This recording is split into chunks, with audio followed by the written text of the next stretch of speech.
Hi there, this is Griselda, and thank you for tuning in. So, today we're going to discuss about the beginnings of my business in photography, and I'm just so excited to have you here.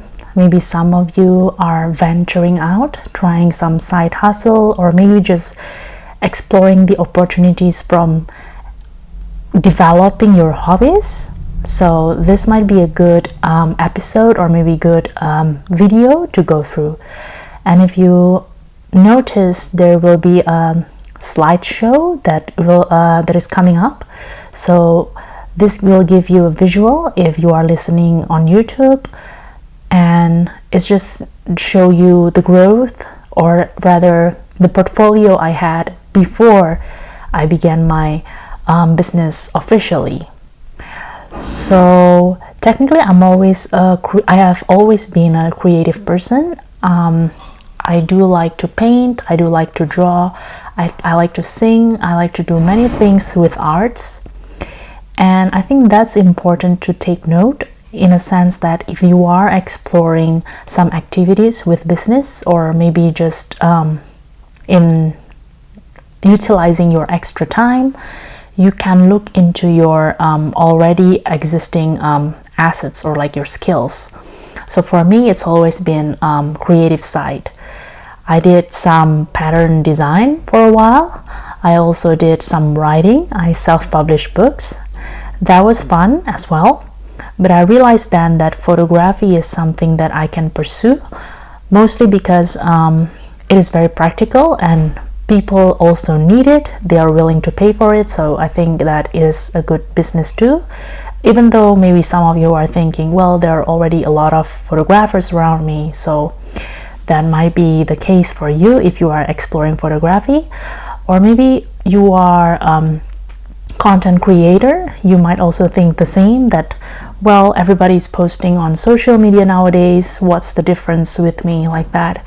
Well, that's an opportunity, that's an invitation for you to actually look into your skill sets and your passion. What are you interested in? And maybe just to brainstorm how best to cater the needs of people around you. So back in 2019, that's when I decided that I wanted to invest in mirrorless camera. So prior to that, I was just having a point and shoot camera where you can easily, or you can also say it as a pocket camera, where you go around the world traveling and you just bring this one camera without having the need to exchange the lenses. You just point and shoot.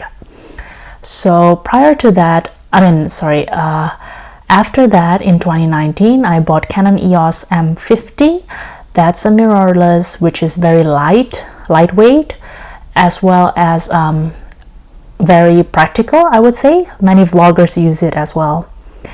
The Canon EOS M50 is very neat. You can use it as vlog, you can use it as photography, but I also later learned that it has crop sensor. But nevertheless, it's a good equipment to practice in photography. So you might have noticed by now some pictures are shifting around or maybe transitioned.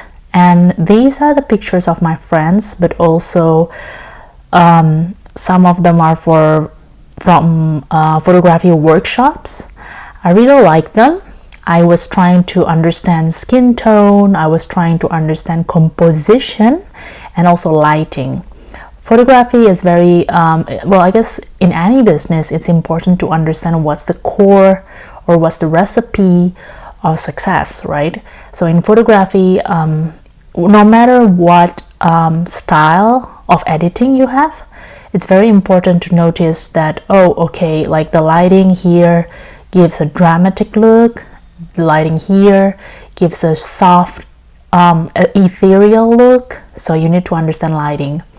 Also composition, because sometimes maybe if we don't pay attention, if we are in a rush, we tend to cut the person, in a sense that maybe it's not the full body, it's just up until the ankle, or maybe even the limbs, like you cut the fingers like that. So you might notice in some of my pictures or photos that's what happened. I was still trying to figure it out, but I was fortunate enough, I would say, in this journey. I was able to take some pictures and evaluate them, and to be honest, these are already with the current editing. Previous editing is not as bright, not as colorful, so really it's a journey to begin your business, I would say.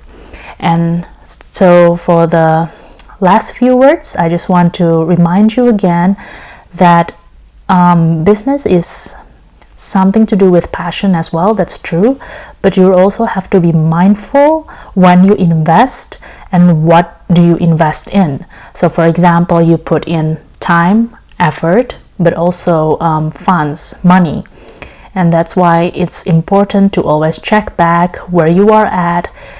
And well, it's good to be ambitious too, but hopefully you get the core idea or the core purpose, which is to serve others. I think that's more important than anything else. It's very important to always help the other person, so that will be your clients, and always inspire them, tell them that everything's gonna be okay, I'm here for you, and we're gonna do it well, like that. So if you are willing, or if you are looking for services that you might not know how to do it, so for example, if you are a bride and this is your first time getting married in the Catholic Church, of course in the Catholic tradition, so then you can always have a Catholic photographer such as me, Griselda Portraits, and ask details about what would the wedding look like, and what does the preparation look like. Maybe even ask like about the budget and etc., timeline, and just use the opportunity to get to know the photographer. I think that's very important. Beyond the transaction, beyond the pricing and all that details, I do encourage you to get to know your photographer better. And likewise with other businesses, try to communicate what your branding is, what your value is, what you can bring to the other person.